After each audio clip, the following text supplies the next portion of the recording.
नमस्कार दोस्तों, आज मैं एक राजा की दो रानियां की कहानी सुनाने जा रही हूँ। कहानी सुनने से पहले अभी तक हमारे चैनल को सब्सक्राइब नहीं किए हैं तो सब्सक्राइब कर लीजिएगा और साथ ही वीडियो को अपने दोस्तों के साथ शेयर करें और कमेंट बॉक्स में जरूर बताइएगा कि कहानी आप सबको कैसी लगी। चलिए अब हम कहानी शुरू करते हैं। बहुत वर्ष पहले एक राजा की दो रानियां थीं। बड़ी रानी शोभा बहुत अच्छे स्वभाव की दयावान स्त्री थी। छोटी रानी रूपा बड़ी कठोर और दुष्ट थी। बड़ी रानी शोभा के एक पुत्री थी जिनका नाम देवी था। रानी रूपा के भी एक बेटी थी, उनका नाम तारा था। रानी रूपा बड़ी चालाक और महत्वाकांक्षी स्त्री थी। वह चाहती थी कि राज्य की सारी जिम्मेदारी उनके हाथ में रहे। राजा भी रानी से दबा हुआ करता था। रानी रूपा बड़ी रानी और उसकी बेटी से नफरत करती थी। एक दिन छोटी रानी ने राजा से कह दिया कि रानी शोभा और देवी को राजमहल से बाहर निकाल दिया जाए। राजा रानी रूपा की नाराजगी से डरते थे।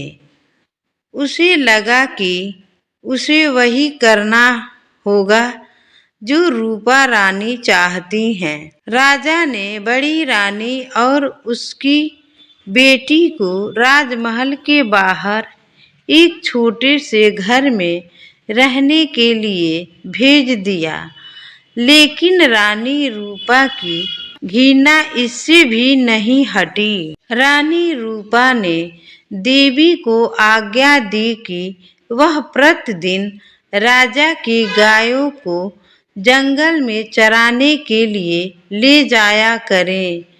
रानी शोभा यह अच्छी तरह जानती थी कि यदि देवी गायों को चराने के लिए ले गई तो रानी रूपा उन्हें किसी प्रकार की परेशानी में डाल देंगी।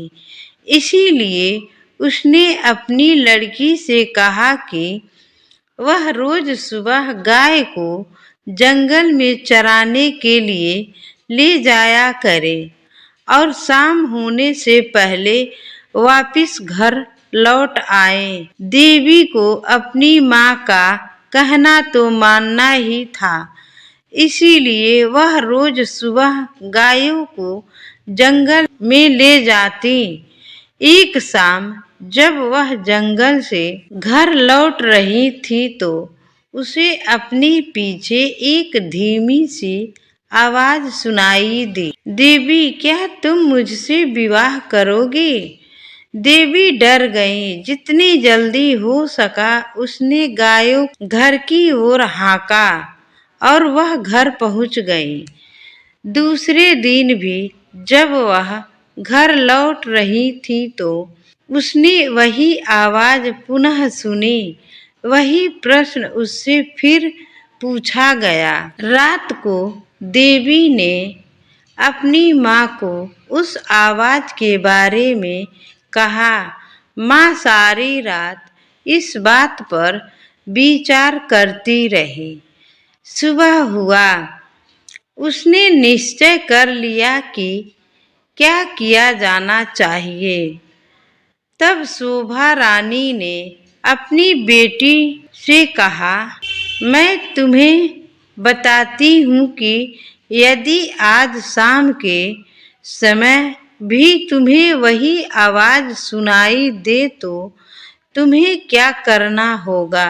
देवी ने कहा, बताइए माँ। शोभा ने कहा, आज फिर वही आवाज तुम्हें सुनाई देगा तो तुम उस आवाज का उत्तर देना। कल सुबह तुम मेरे घर आ जाओ, फिर मैं तुमसे विवाह कर लूंगी। देवी ने कहा, माँ हम उसे जानते तक नहीं, फिर मैं उससे ऐसे बात कैसे कर सकती हूँ। शोभा रानी ने कहा, मेरी प्यारी बेटी, जिस दुख भरी जिंदगी में हम जी रहे हैं उससे ज्यादा बुरा और क्या हो सकता है। हमें इस प्रस्ताव को स्वीकार कर लेना चाहिए। ईश्वर हमारी सहायता करेगा। उस संध्या को जब देवी गाय को लेकर लौट रही थी, उसे वही आवाज फिर सुनाई दी। आवाज कोमल और दुख भरी थी। देवी, क्या तुम मुझसे विवाह करोगी? क्या तुम मुझसे विवाह करोगी? देवी रुक गई। उसने पीछे मुड़कर देखा, लेकिन उसे कोई दिखाई नहीं दिया। वह हिचकिचाई और वहां से भाग जाना चाहती थी, लेकिन फिर उसे माँ के शब्द याद आ गए। वह जल्दी से बोली, हाँ, यदि तुम कल सुबह मेरे घर आ जाओ तो मैं तुमसे विवाह कर लूंगी।